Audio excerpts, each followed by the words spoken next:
Podcast. My name is Justin Staggs. We are here in a new space brought to you by Arch City Media. So thank you, Arch City Media. I'm here joined by my co-host, Ryan McNeil. Tanner King.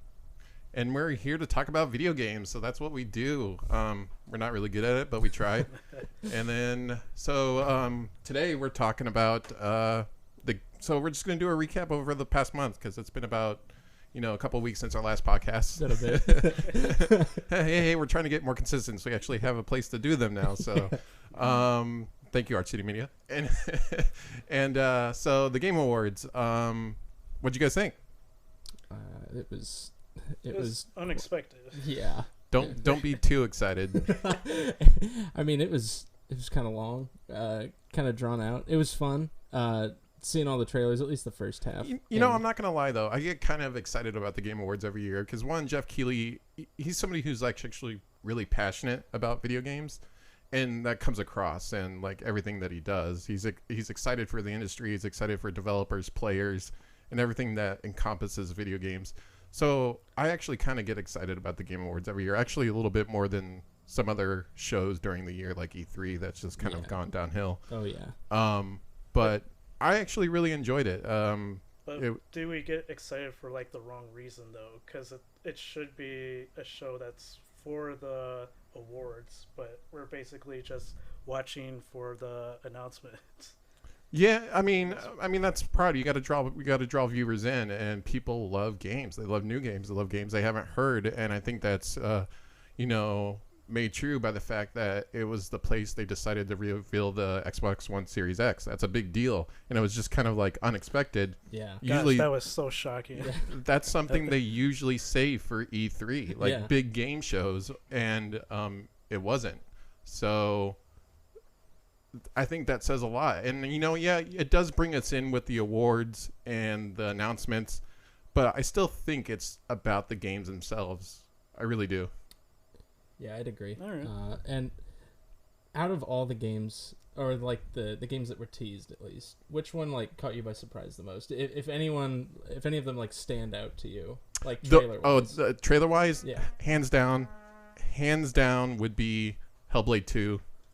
It just trailer gave me goosebumps. If you've played the first one, you kind of know what it's about. You kind of know it explores some taboo subject matter such as mental illness and things like that, and it's very empowering to see where the direction they're going with the second one. I was stoked. I was like, no way, this is how they're announcing Xbox? This is awesome.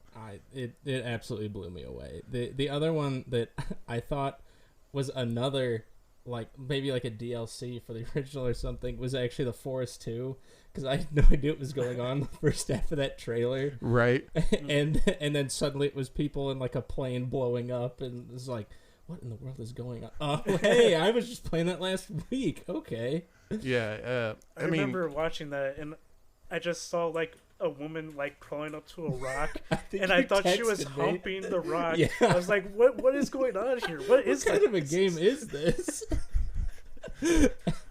Anyway, but yeah, that was it was a great show. I think it gets better every year. It kind of almost gets bigger every year. I feel like every year that the Game Awards come around, it's always just flashier and bigger and brighter. It's almost like, okay, yeah, these are the industry's Academy Awards, basically. Yeah. While the Game Awards grow, E3 shrinks. Yes, probably for the better. Yeah, probably. Wait, are we not going to mention No More Heroes 3? Well, I think it came out of nowhere because it's kind of like it's a franchise that people are kind of like, wait, what's? Oh yeah, this is still a thing. Well, the fact that they like opened up with like a full anime trailer, and it was like you thought it was about like goddamn superheroes, right? And then Travis Touchdown breaks through, and it's just like, whoa. Yeah, I was like, oh, it's a Persona 5 DLC. That's pretty cool. Oh, never mind. No, it's not. This is a game for the Wii. Coming to the Switch. So we'll kind of go over some categories we think are important. So we're going to go with the winners of the Game Awards and a couple categories we think were really a big deal. But so Game of the Year, we'll just start out with Game of the Year.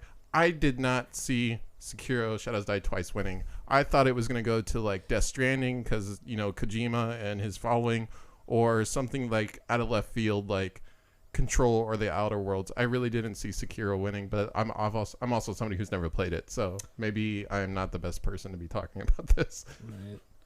I mean, I can see it. Like, it had a huge following when it came out. People absolutely loved it, but people were pretty much having the same reaction with Resident Evil 2, so I was thinking that Resident Evil 2 was going to win. So that surprised me. Yeah, well, Resident Evil 2 was really well done. It was kind of like, you know, this is a remake, not like what's the other one they call Reboot? it? There's like remake and then like where they just like remaster it. Right. Yeah, there we go. So it was actually a remake. They basically redid the whole game, added new mechanics, kept certain things. And I'm actually playing through it right now because I decided to give it a chance after it won, you know, was nominated and all these things. And I've been hearing a lot of good things about it. And then the trailer for 3 dropped as well. So, but I'm really enjoying it. It's really polished. It feels good. It plays good. It kind of goes back to, it's taking a lot of elements of new game design, mixing them with kind of elements of old game design and kind of meeting in the middle. And they balance that really well. Yeah, definitely. Yeah, audience, hold me to this. I think I said that Sekiro was gonna win it.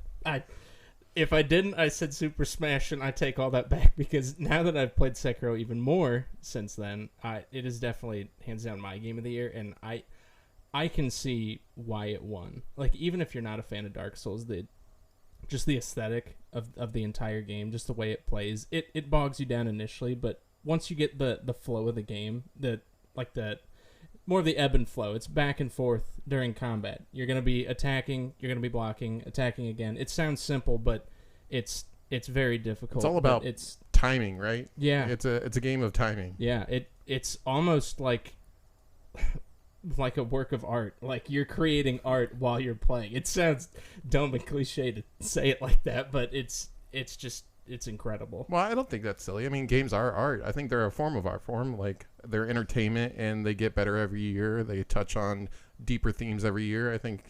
And just because it's an action game doesn't mean it's not art. I mean, a lot of man hours go into making video games. So the people that were involved in Sekiro, which is From Software, just an extraordinary amount of talent goes into a game like that and creating it for a bunch of people to really enjoy. Yeah, I mean, they've changed it up every year in every iteration of the Dark Souls games, and I might give it a try. I'm not a big fan of the Soul genre. I guess a lot of people are. People just like punishing themselves. But I heard it's a easier barrier of entry than, you know, Bloodborne or some of the other Dark Souls games. I would definitely say it's the lowest barrier. Bloodborne was supposed to be the easier entry to Dark Souls.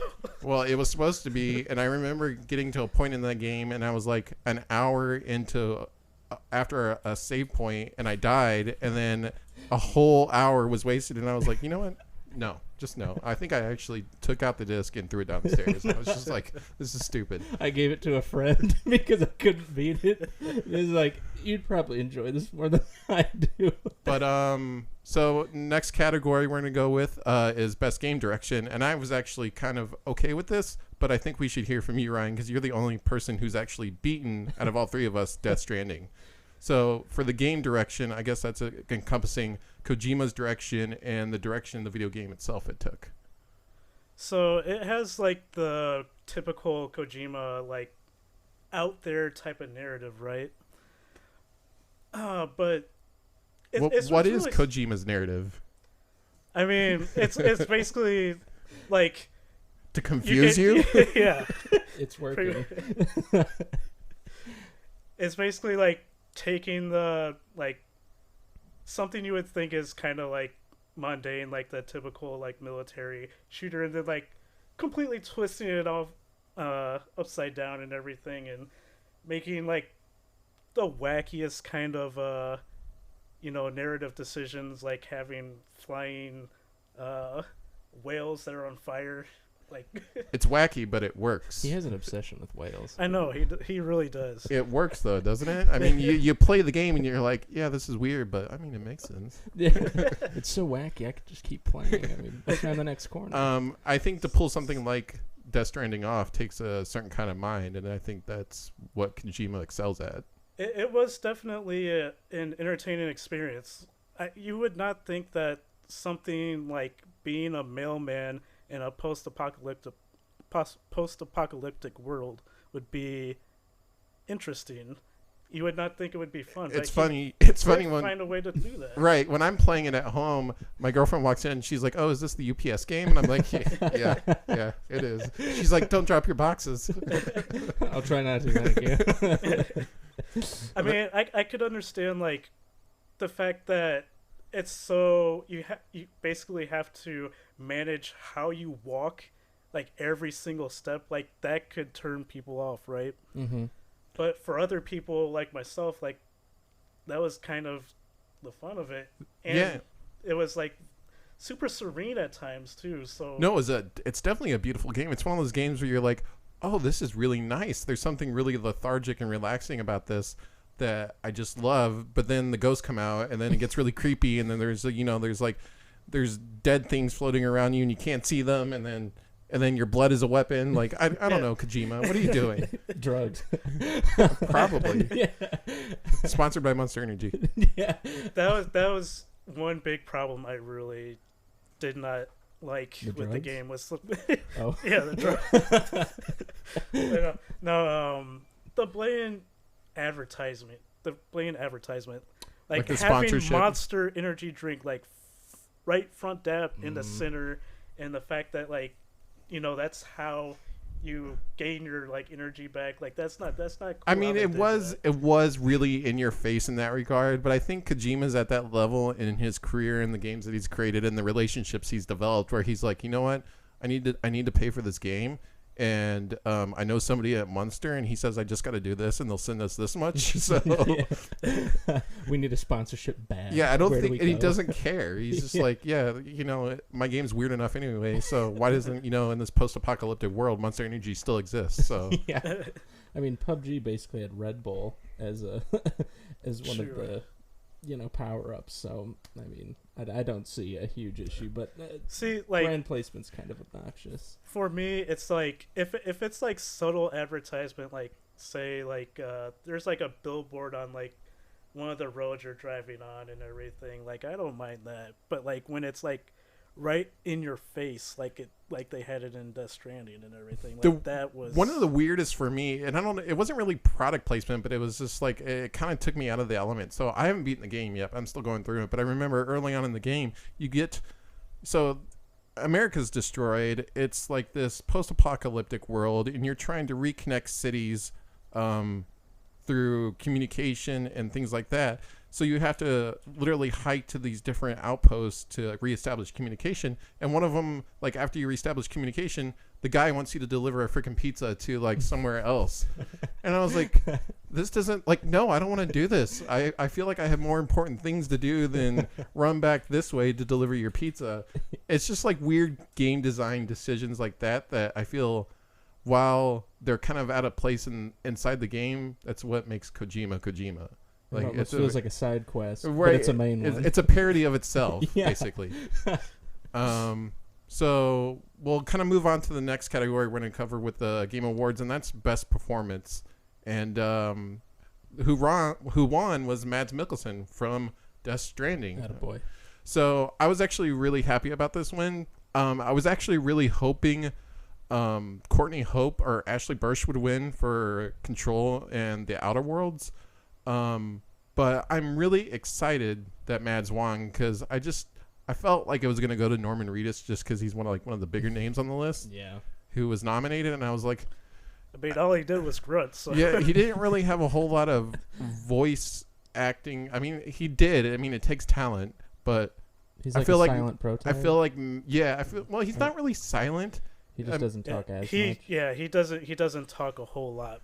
Okay. Yeah. And Mads' performance in Death is a lot more, pronounced and deep, and he's involved a lot more in the story, and he has to do things in the motion capture that he probably had to do is a lot more intense. Yeah. So, I mean, I was excited about this. I don't know if you wanted anybody else to win, Ryan. I personally wanted Matthew Peretta to win from Control. He played Dr. Casper Darling in Control, basically like the lead scientist for the Federal Bureau of Control. Gosh, I don't know why I can't talk today. It's because you're on a podcast. Yeah. But yeah, I think he just did like a really excellent job in portraying that character. You know what I love about that character though in that game?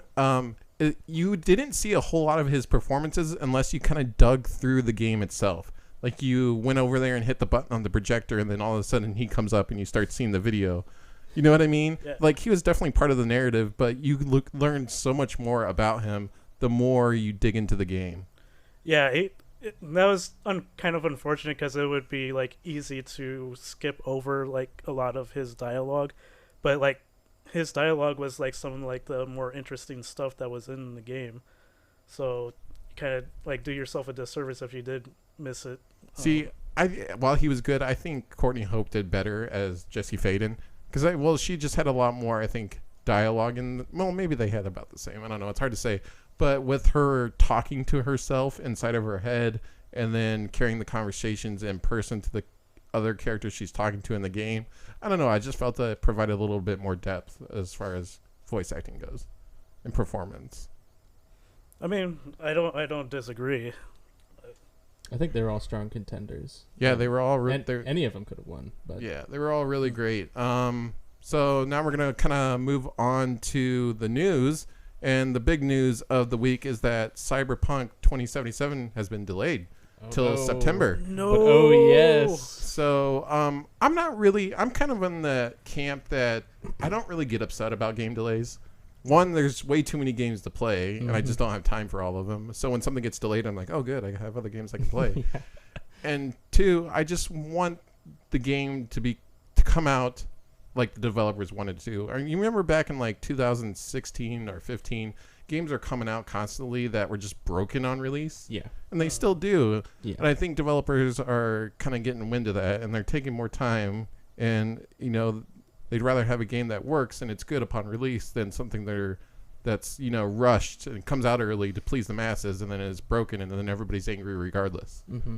I mean, I don't think anybody is necessarily mad that they're basically polishing their crown jewel of a game. I mean, I bet some people get mad. I mean, oh yeah, there's plenty of people that are going to get ticked, but I mean, in the end, this is for the best. You don't want. What do you guys think about it being pushed till all the way? So September's a big delay. That's almost the entire year. Yeah. Do you think it has something to do with the new consoles coming out in the time frame as well? They're coming out in the fall probably.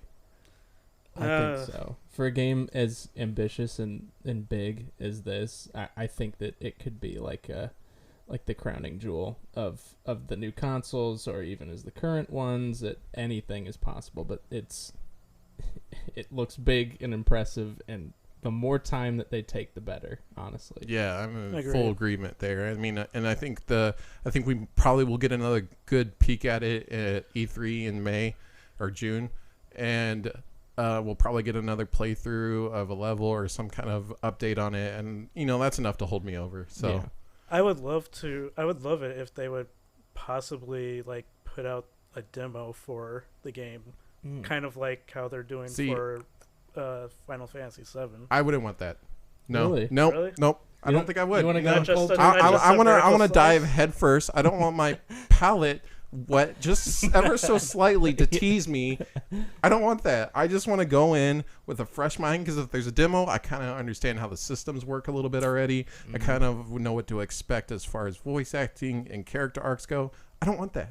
Yeah. I don't want that. You don't want to have to worry. No, I want to go all in on Cyberpunk and not see the sun for like a week. There we go. Like a true Cyberpunk. Right? Yeah, exactly. So like the problem is now that like now fall's starting to kind of get crowded. I know. Well, fall's always kind of crowded, right? But you know, it comes out in September, which is usually a little bit before that big rush.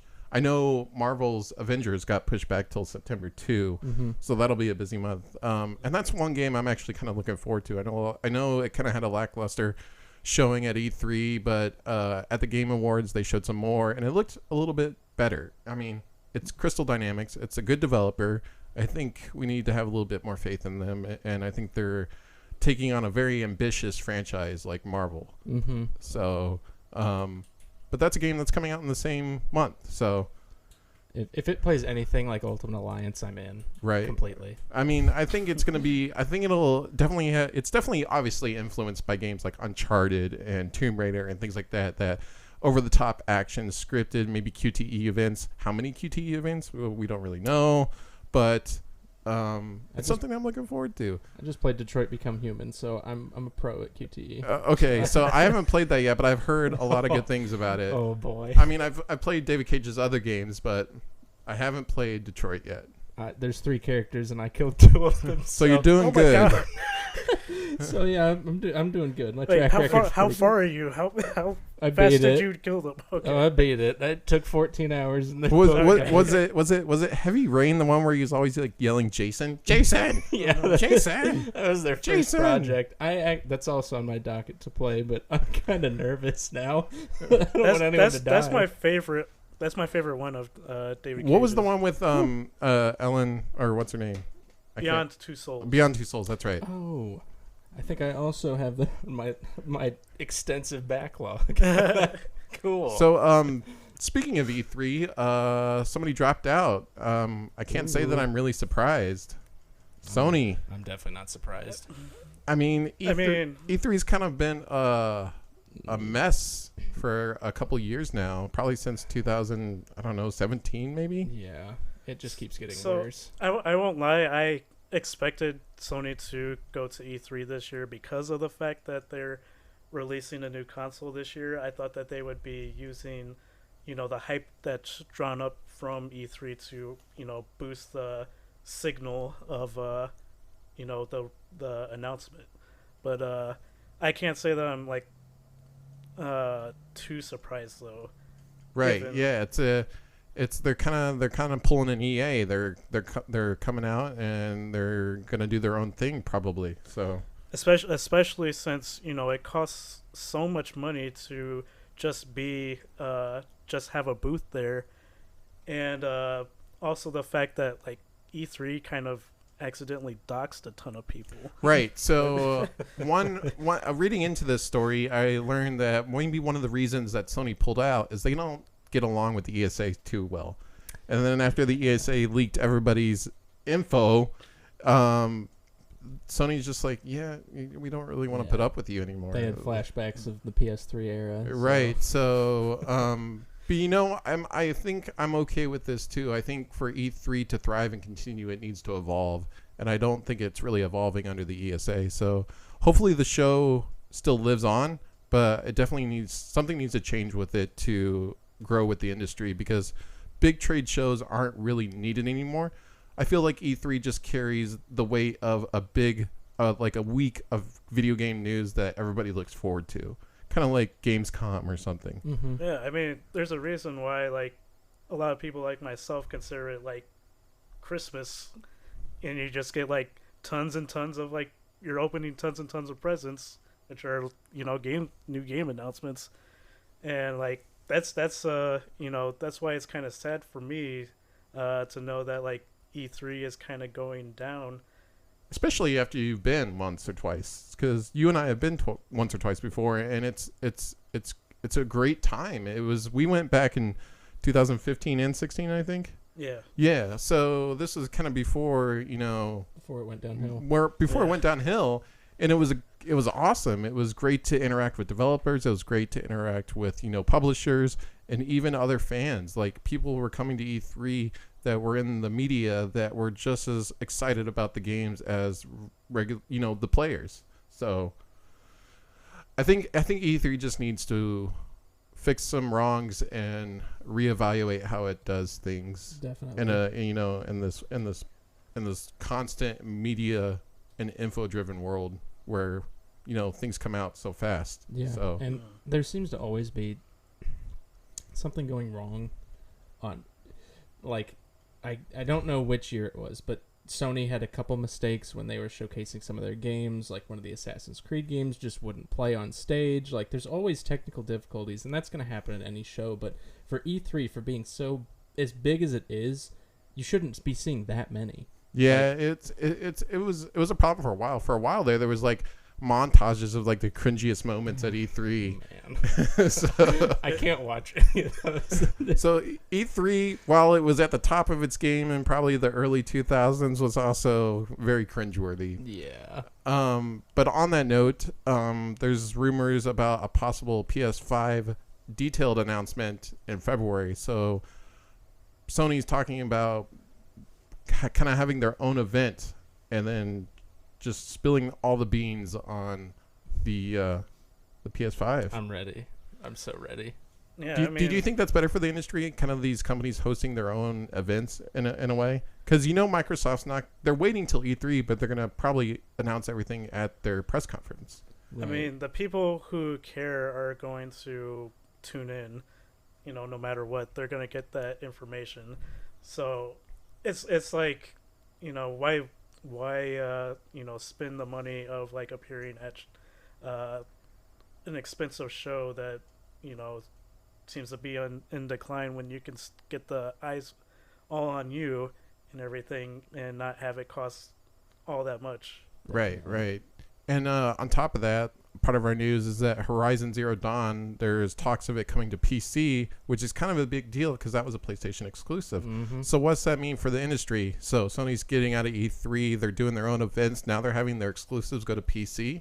The market's kind of changing there. Like, what's going on? I know Horizon's been out for a couple years now, but that's a big deal. I'm ready for games to start cycling between everything. I think these developers are something developers have probably known for a long time, but publishers are starting to realize is that they just need people to play their games. Yeah. It doesn't really matter what service, or I should say, it matters what service it's on, not what machine it's on. Yeah. So for Xbox and Microsoft, it's their whole unified ecosystem of they're turning Xbox into an ecosystem instead of a console brand.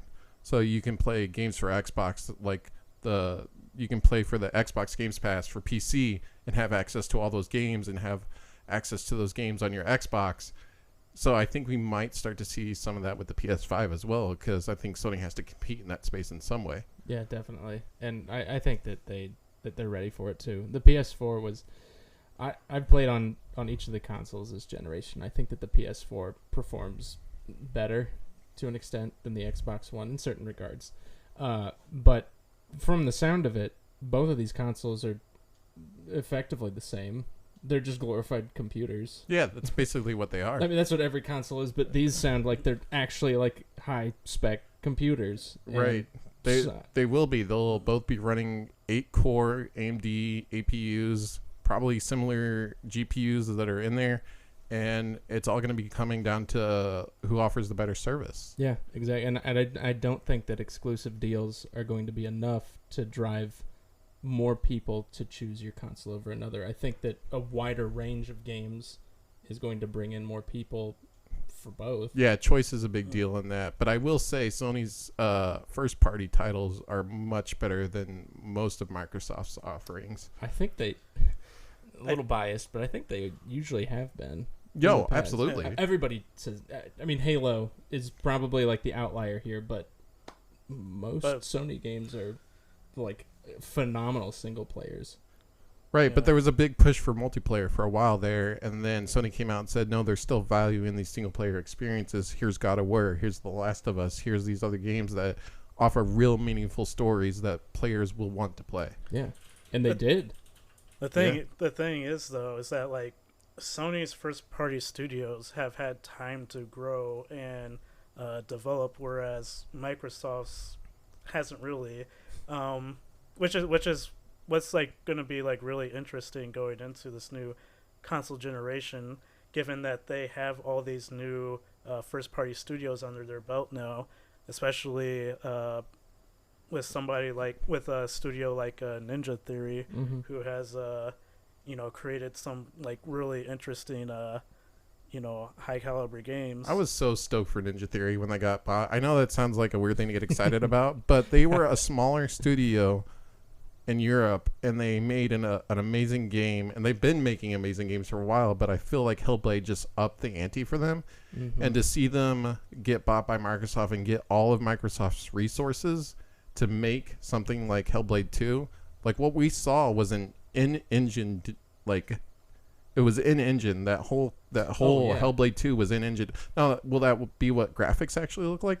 Probably not in gameplay, no, but just for something like that to look that good, and for a team like that to make something like that, it's just super exciting to see that level of talent get the resources they need to make better experiences for us. Yeah, and I wish that we could see it more often. Oh yeah, definitely. Speaking of that though, so with the Xbox One Series X, there's Microsoft came out and said there will be no exclusives to the console itself the first year or shortly after its release. So when it comes out, there won't be like a main system seller that won't be available on some other platform. Do you think that's because of the Game Pass and it's because it pairs with the PC? I think similarly, in a way, yes. So I think it's in a sense that it's two things. Xbox is developing an ecosystem of games that people can play cross-platform, especially first-party titles, on PC or Xbox. Two, it's part of that whole transition to a new console.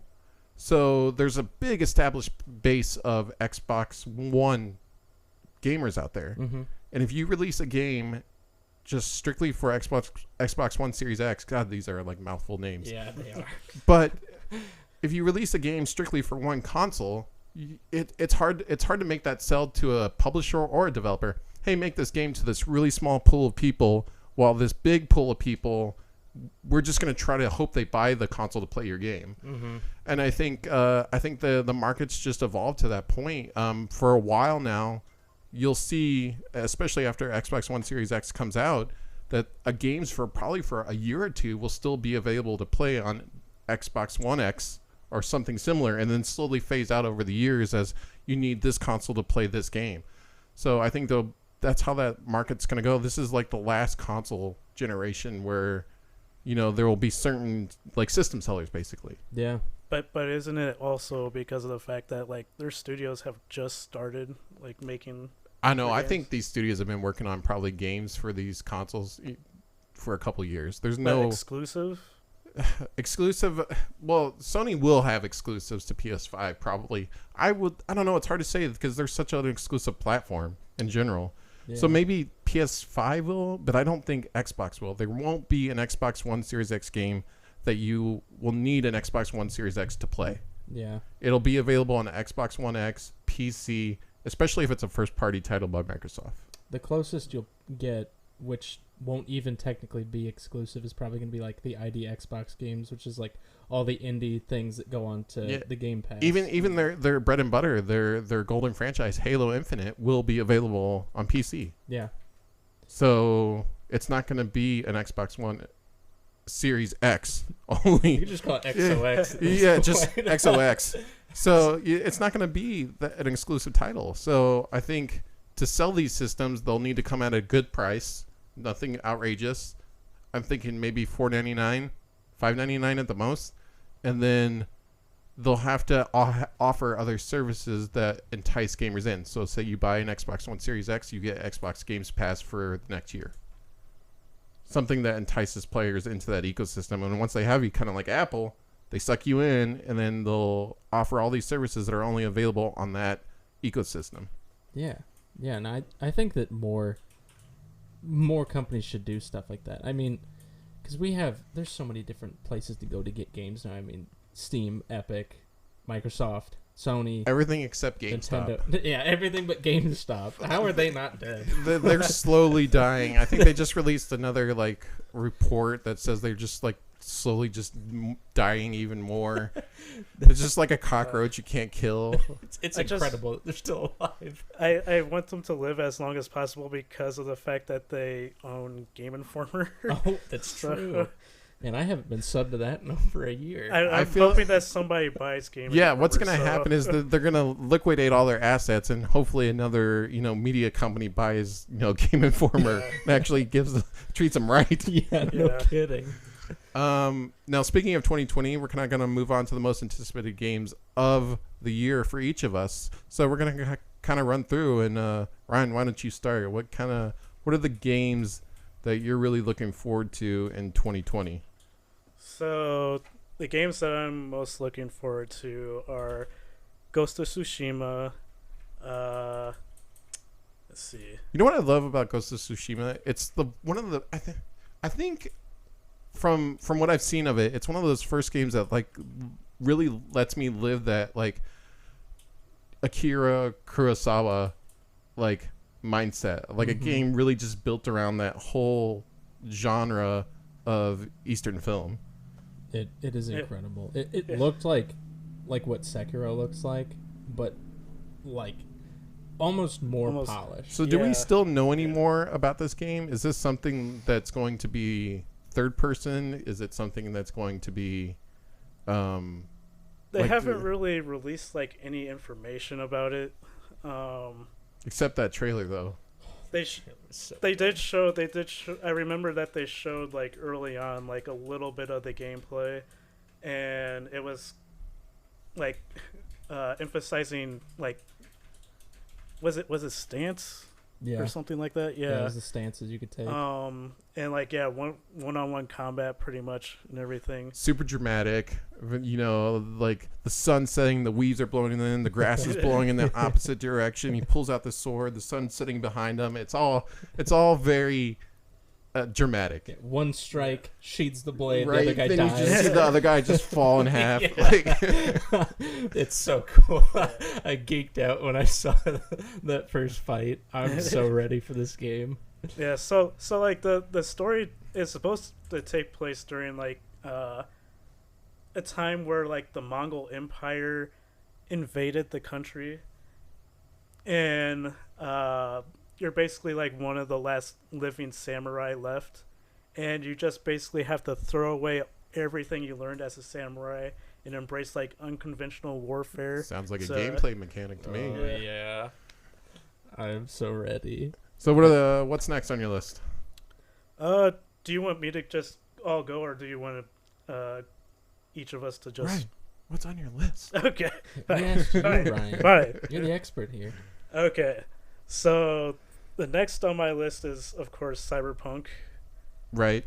Like, who's not expecting Cyberpunk? I'm pretty sure it's on all of our lists. It's the game to play until we see something at E3 that just kind of like, ooh, that's shiny, and then we get distracted for a little bit. Yeah. Yeah. So like most of my list is going to be pretty like obvious. It got Final Fantasy VII Remake. That's coming out soon, isn't it? Talk about another game that got delayed, probably for good reasons. Oh yeah. It got delayed from March till April, I believe. And then I have The Last of Us Part 2. Oh yeah. Excellent choice. I feel like that's gonna be the PS4's like swan song. Oh yeah. Yeah. It's coming out at May, right before they announce. Well, they're gonna probably announce the PS5 in next month, but I feel like it's right before E3, but right before this like big transition period, and they announced the release date for the new consoles and all that. It's just like it's gonna be its swan song, and basically the last like major exclusive for the console. Yeah, I would say so. I won't lie. I'm interested to see like what people's opinions will be about the game because of the fact that they're gonna be leaning so heavily into violence. I mean, it's a story of hatred. Neil Druckmann, the game's director, has come out and say that it's a story about hatred and how we as humans deal with that, and how Ellie is going to deal with it in the story. And just from the trailers we've seen and the little snippets of the previews we've seen, it gives me goosebumps talking about it. It's like some really heavy stuff. Yeah, it's gonna be a gut punch. I could see it possibly like kind of steering some people away because like not everybody is geared toward that hyper violence. Mm-hmm. But I guess if you're already like if you already played like the first one, you kind of know what to expect. On top of that, one thing that really got me excited about it is something I learned about it over the summer is that they're making it a lot more personal. So like in normal video games, when you shoot enemies, they just die, and then like their friends come out and you shoot them and they die. So, but apparently the developers are giving each enemy their own heartbeat in the game and their own names. So say if you, we're talking about normal expendable enemies that you fight, not bosses. This will be like somebody you shoot in the back with an arrow, and then the friend will come running up and say his name and freak out, and then they'll be more aggressive or aggro towards you.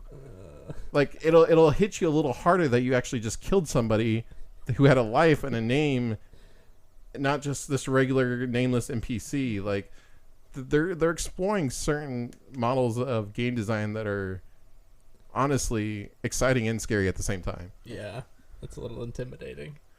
And then my last one is Half-Life Alyx. I don't have. Yeah, how are you gonna play that, Oculus, Ryan? But I'm definitely gonna save up so I can. You're just gonna come over to my house and use my gaming PC? I mean, if you let me. I have to get a VR headset first. I mean, I just read that Valve has sold out of all their new Vive headsets. Yeah, so the Index headsets. Yeah, how crazy is that? I mean, we're talking about $1,000. Well, a complete package is $1,000 headset, the things that go in the corner, the lighthouses, and then the controllers that do the finger tracking. I mean that's $1,000. And they sold out. It's basically the game did its job. This game was made specifically for selling VR headsets, and it did it.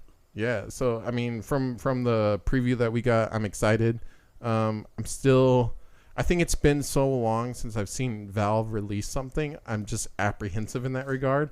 I was like, I know you guys probably still have it, but I'm scared at the same time. It's been so long. It's been forever. They did release like a card game or something, but I don't really. So hard. Yeah, I don't really count that. Yeah, so Artifact was not a good game. But I would have to agree with you on Half-Life Alyx. Tanner, what about you? Okay, so I also have Ghost of Tsushima and Cyberpunk, obviously. However, the other three are a little less conventional, I guess. Well, the first one is Dying Light 2. Dude, I'm with you. I'm excited for it. Every time I'm like, I always forget about that game, and then I see a preview or something, an update on it. I'm like, oh yeah, they're really going all in on this. It's such a departure from the first one. It's incredible. I played the first one. I've played through it 3 times. I'm playing through it again with a friend this time, and it is a blast every single time. They're just like amping everything up to 11 is what it looks like from the trailers, from the parkour to the city traversal to the types of enemies you'll face to the mechanics in the system, the back end mechanics. Like there's going to be more RPG type mechanics in it.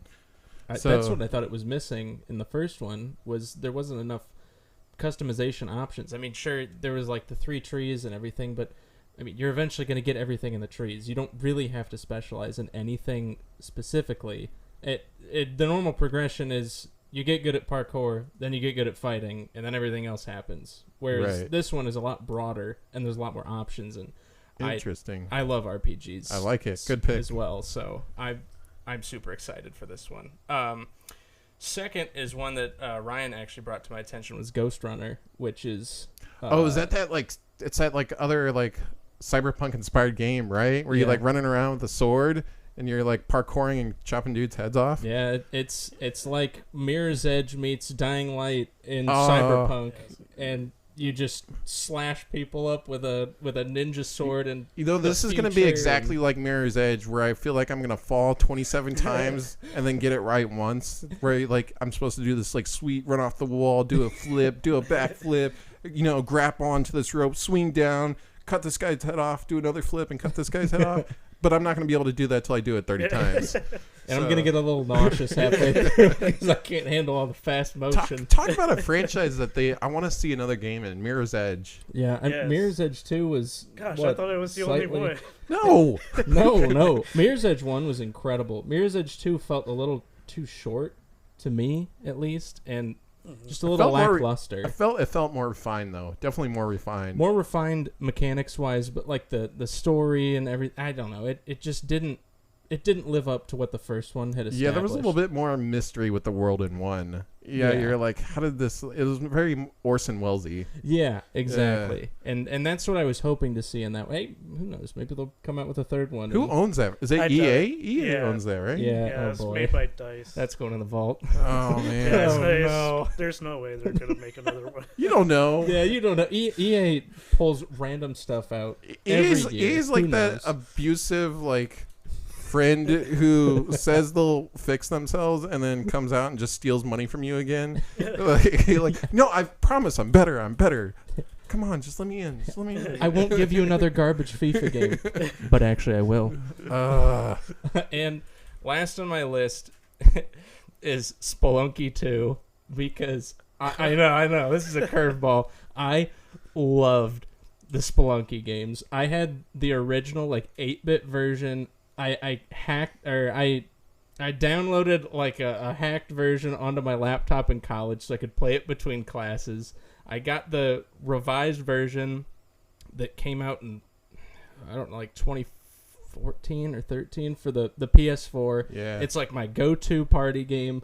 Everybody hates each other when they play it. It is so much fun. And this one looks like it's taking it up to the next level. Like the first one was insane, super hard to beat, but this one's gonna be even harder, and I can't wait. Kind of hankers back to that those Mega Man days, right, where you're kind of trying to jump through and platform, and then you have to learn the level type. Is that what it kind of game is? Okay. It randomly generates the level, and you have 5 minutes to find the door and escape before a ghost comes and kills you.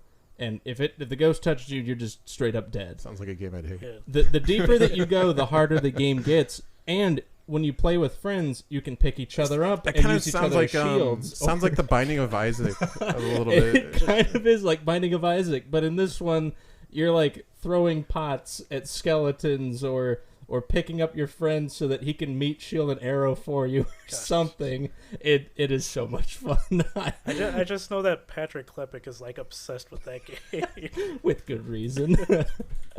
All right, so I'm going to try to name a few games you guys haven't already named. So I wrote a bunch down. I'm going to go, my first one is Doom Eternal. Oh, boy. I adored and absolutely loved that remake of Doom they made. It was almost perfect. The new trailer just came the new trailer.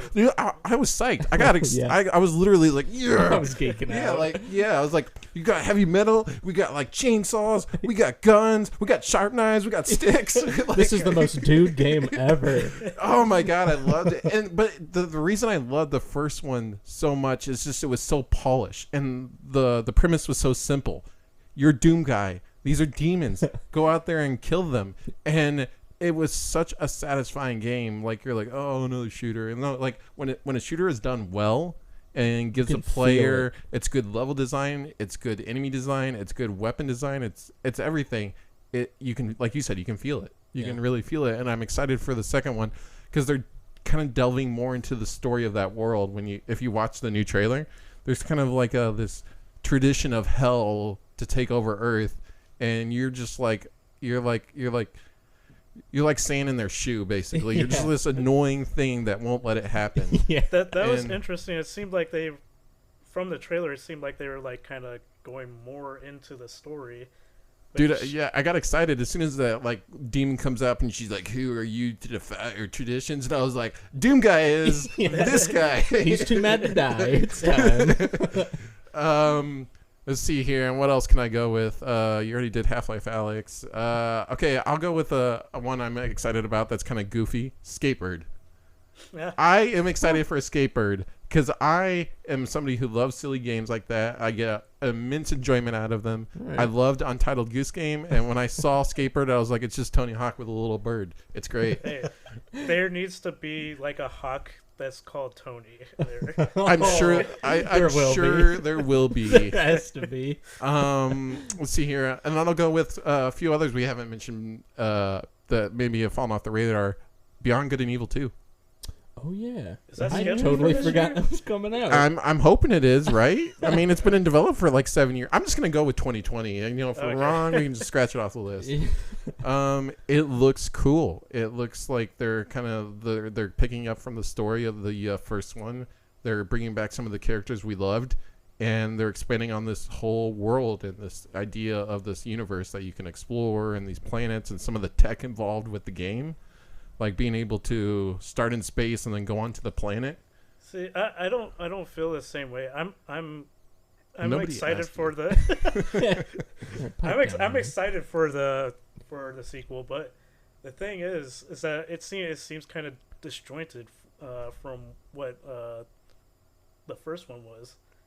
Yeah, I mean, I would hope this doesn't go the way of Crackdown 3. I think it's just the natural involvement. So Beyond Good and Evil came out when? Gosh, I don't know. Early 2000s, maybe? A decade and a half ago. Right, so it's a change in game design. You can't make a game like you did in 2000 or 5. Right. It just it's a restructure of the design itself in the game, and I don't know, I'm excited for it. A couple more on our list is the new game by Arcane Lion, Deathloop. Oh. So Arcane Studios, they did Dishonored. Yeah. Oh yeah. See, we all get caught up in The Last of Us, and we forget about these games. And so it looks cool. It's from a great studio. And if you've ever played the Dishonored series, they're polished, they're unique. So we don't have some of the best level design. Right. And we don't have a whole lot of info on Deathloop, but just the fact that Arcane it's like Rocksteady. If they came out like, oh hey, we're making a new game, you'd be like, okay, I don't care, I'll play it. Like whatever. Yeah. This will be good. I'm excited for it. I mean, because we just got the reveal at E3, or was it the game? It kind of all melds into one. I think it was the Game Awards. I think it was too, wasn't it? Or was it E3? I don't remember. Ryan, come on. Anyway, I'm usually good at that. I'm gonna go with Hellblade 2 because we forget that's 2020, but that's coming out with the Xbox, so it'll probably be at the end of 2020. And then my last one, Diablo 4, because I'm a sucker for Diablo. Oh, yeah. I have only ever played Diablo 3, and so my expectations can only get better from here. Right. Because I felt it was really fun to play in a group, but I grew up with Diablo. I played Diablo 1 when I was in grade school, and then Diablo 2 in middle school. So, I've just grown up with it my whole life. Mm-hmm. So just to see it evolve and kind of what it's going into, I don't know. I'm excited. I'm pumped. It seems like they're making it more accessible for new players by simplifying a few things, but also catering to the more hardcore players who like to grind it out. Mm-hmm. So and do the loot game. Yeah, that's what Diablo is. It's a loot game. Yeah, and Diablo 3 felt almost lacking in that regard. There's plenty of loot, but not a lot of end game loot to focus on. You just had a couple sets that you would go for, and most of your characters are only going to be using a couple different skills that you could maybe interchange. But this one is looking a lot more extensive. Totally agree. So we'll go to the indie games of 2020 that we're excited for. Ryan, we'll start with you again because I like putting you in the spot. So, what are you excited for, man? Okay, I got quite a few of them. You only get one. No, I'm just kidding. So I got Axiom Verge 2. The original one was a great Metroidvania inspired game.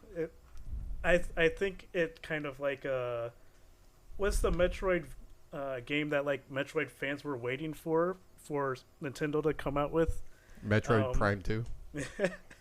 And it did a lot of interesting stuff with game glitching and just interesting abilities and weapons, and it was just a really fun experience. And then after that I have West of Dead 2, which is a twin stick shooter that's really tense, fast paced. You have Ron Perlman voicing a kind of Ghost Rider-esque kind of character, and you're basically trying to send supernatural beings back to hell, basically. Okay. Yeah. I can relate. And then me too. Normal everyday stuff, And then I got Little Nightmares 2.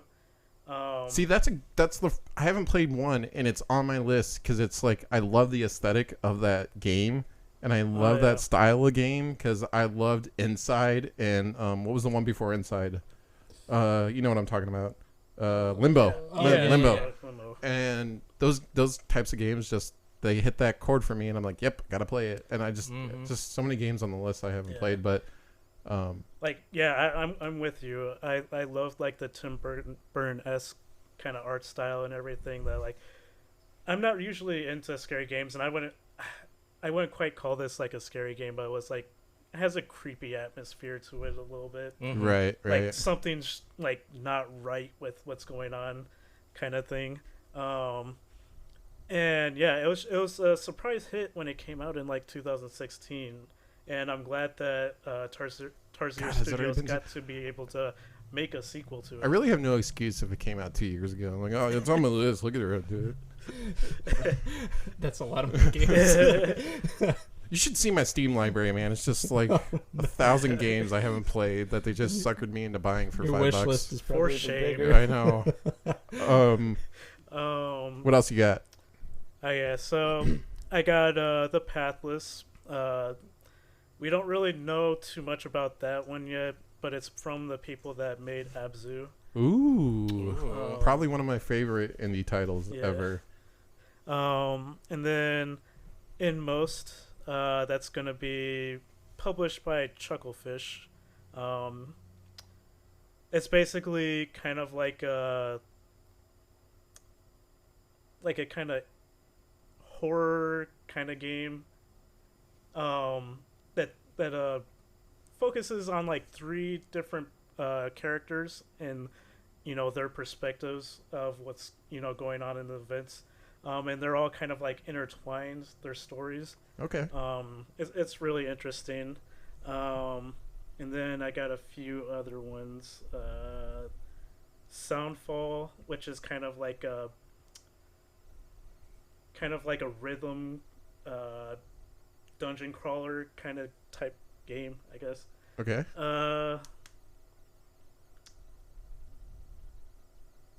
I think I will. Oh, and Chris Tells. That one did look good. Which one's that? Chris Tells is basically RPG. It takes influence off a lot of JRPGs like Persona and everything.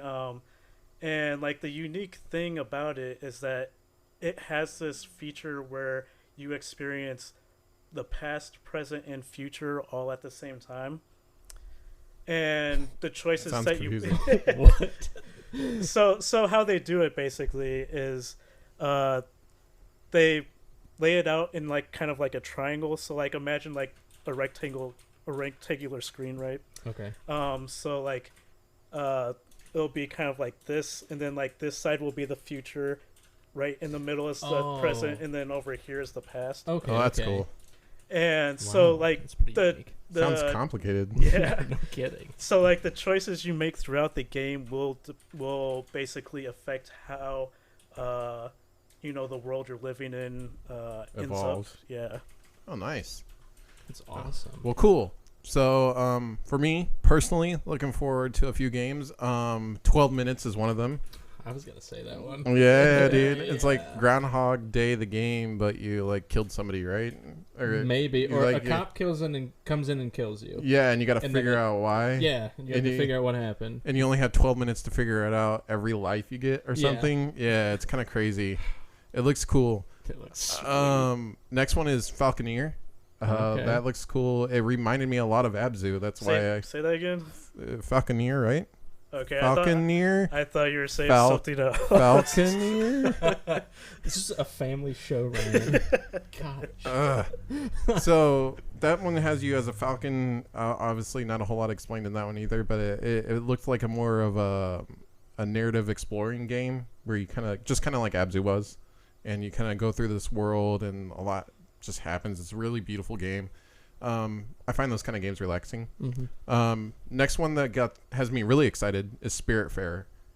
So that's the one where you are basically what's that it's in lore where you like the guy takes the dead across the river. River of Styx. River of Styx, yeah, and he needs 2 coins. You're basically that, but it's all cartoony.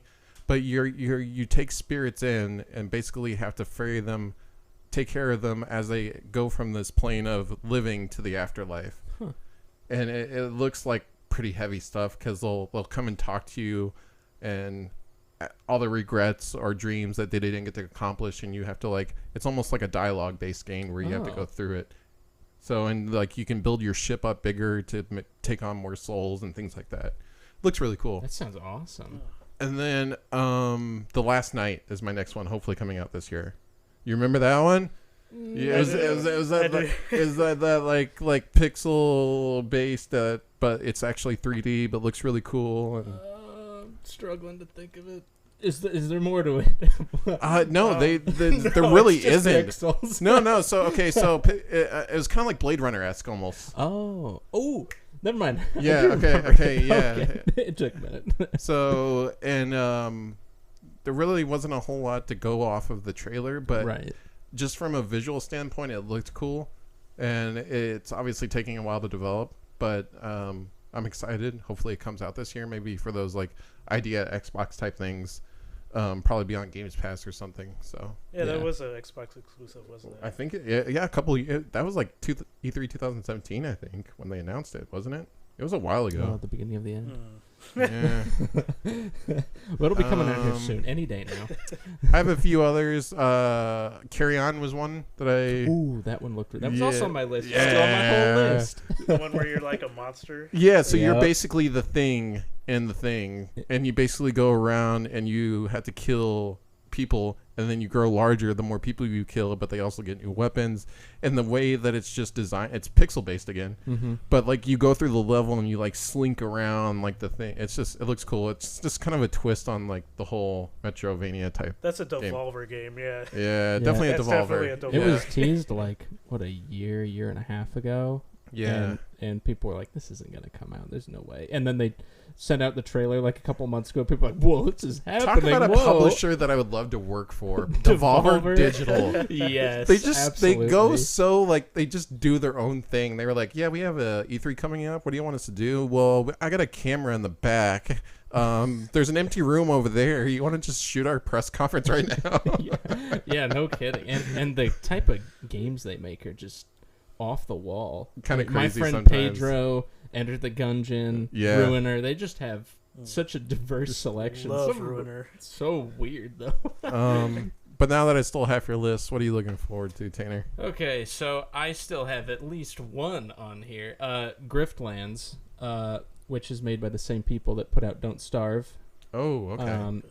It is a card-based RPG similar to Slay the Spire.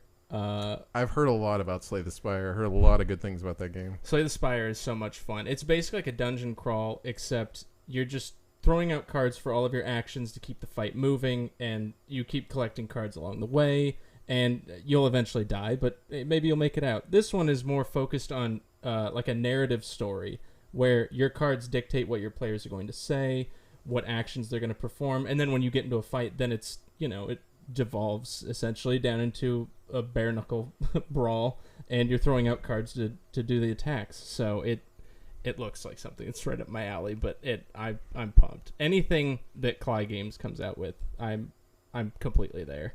Well, awesome. Now we're kind of gonna move on to the games to look out for this week, what we're playing, and then we'll wrap it up. But games coming out this week: Dragon Ball Z Kakarot. A lot of people are looking forward to this. It's a true open world type RPG finally set in the Dragon Ball Z universe, that universe being the one we all grew up with in middle school probably. So easily. Are you excited for it? I'm interested in it. Interested. I'm hopeful that it is as good as Dragon Ball FighterZ was. Yeah, I mean, it looks great. I mean, it looks like from what I read about it, they're actually doing a lot of service to the fans by answering a lot of questions that the series didn't answer. I'm curious as to what they exactly answer. Yeah, I can't tell you because I've only watched like an hour of a stream. Whatever happened to launch? Dead. Or one guy was pointing out that when Raditz dies, he goes to the king. What was his name? It wasn't King Kai. It was the other. But Goku dies after him and comes and is like, hey, did Raditz come through here? And the guy's like, yeah, he came through here and he went this way. It would have been cool to, like, they were like, oh, they should have answered what happened in between there. Yeah. So, but, like, apparently they're answering things similar to that, like stuff that happened off screen or that weren't, kind of was left up in the air as far as, explaining it goes. Somebody else put, what's Darwin Project? What's that? If you remember, it was shown at E3 during Microsoft's press conference. It was the one where they had like the shoutcaster, basically like doing an overview of like somebody playing the game. It was a kind of battle royale-ish type of game. It's kind of a battle royale. Some of my friends have played it.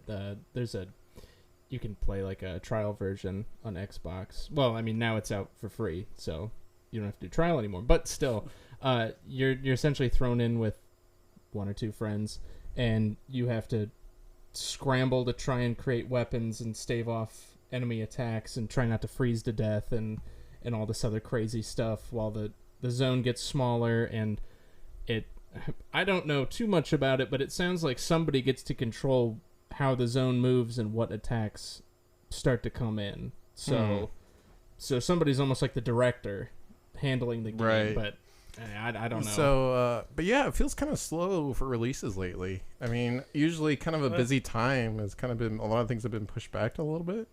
Well, January is not usually the busiest of months. Well, I feel like just in general, like it's been a couple slow months for games, for releases in general.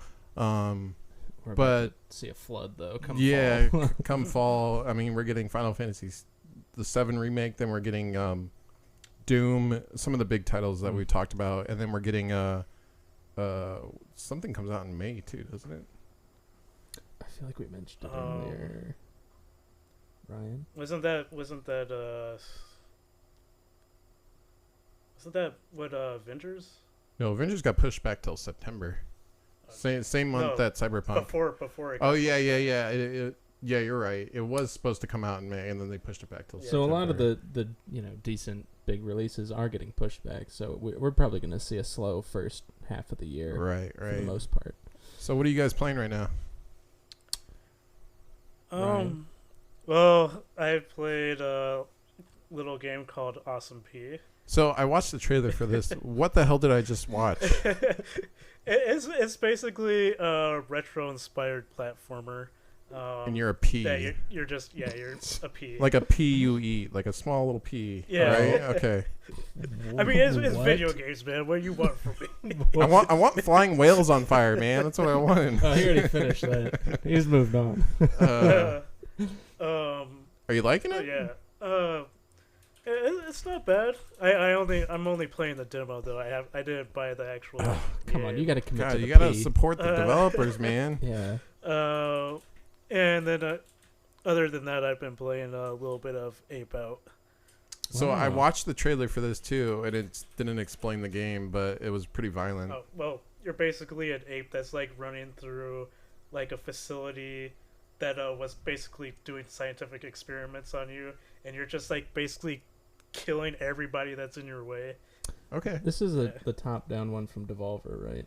Yeah. Okay. Yeah, that's so I thought it sounded okay. familiar. Cool. Tanner, what are you playing right now? Steam. It's free on Epic Game. Oh no, it's free on Twitch. Dude, Plug. the Epic Game Store. No lie, I've gotten like 50 games from them for free. Dude, what is every couple of days? Every day? Yeah, it's like one a week. They give you a free game, and they're not bad games. They're like really good games. Yeah. So I've like my library. I think I've bought like 2 games on Epic, and that's Control and After Party. All the others are. And my library is like almost 100 right now. Oh my gosh. Yeah, I've gotten. They gave away one game every day for like 15 days in December. Oh my gosh. Yeah. And they're planning on doing more game giveaways for the rest of this year too. So. Yeah, they're I think competition is good in the space. I feel like Steam had a monopoly for a long time, so I think competition from a company like Epic is good. So. Yeah, I think this is the best for both of them. Yeah. As for games that I've been playing recently, I've actually been playing a lot of Risk of Rain 2. Dude, my friends group, there was a couple people in there obsessed with this game. If you've ever played the first one and thought, yeah, this is pretty cool, but it's too short, then you can play this one and you're like, wow, this is nothing like the first one. I mean, it's got kind of the same premise, but now it's 3D and I can shoot anything and I die really fast. And it's just so much fun. It's just endless waves. It gets harder. There's tons of challenges and stuff to unlock. It just has, like, I hate saying infinite replayability because I don't think anything's really infinite, but this is pretty close. And it's still in technically early access, so... there's a game that just came out that I want to try, but it's like one of those games you need a group of people to play with, and it's only out on PC right now, and it's called Gtfo. Oh gosh. Yeah, I remember. Yes, that. it's two or three of the people from Payday yeah. came over and made that, and it's like that horror-esque game that you keep delving deeper into a dungeon. It's what Aliens Colonial Marines should have been, probably, from what I'm getting from it. So it's basically kind of like a Left 4 Dead type game where massive amounts of enemies come at you and you have to survive, basically.